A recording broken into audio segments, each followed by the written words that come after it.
بسم اللہ الرحمن الرحیم۔ السلام علیکم ورحمۃ اللہ وبرکاتہ۔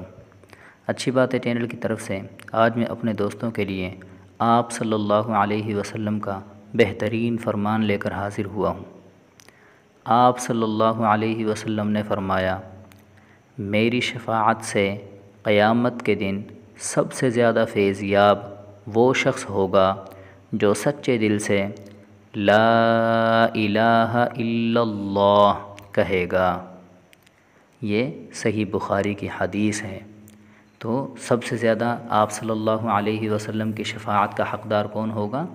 جو لا الہ الا اللہ کہے گا۔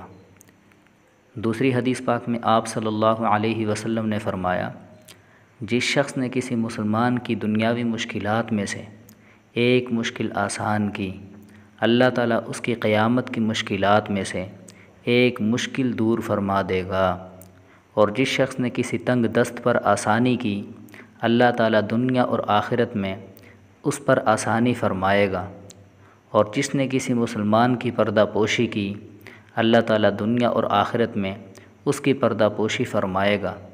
جب تک کوئی آدمی اپنے بھائی کی مدد کر رہا ہوتا ہے، تب تک اللہ تعالیٰ اس کی مدد کر رہا ہوتا ہے۔ صحیح مسلم کی حدیث ہے۔ تو ہم ان حدیثوں پر عمل کرنے والے بن جائیں۔ اگر دوستوں کو ویڈیو اچھی لگی ہو تو ویڈیو کو لائک کریں، دوسروں کو شیئر کریں۔ جزاکم اللہ خیرا۔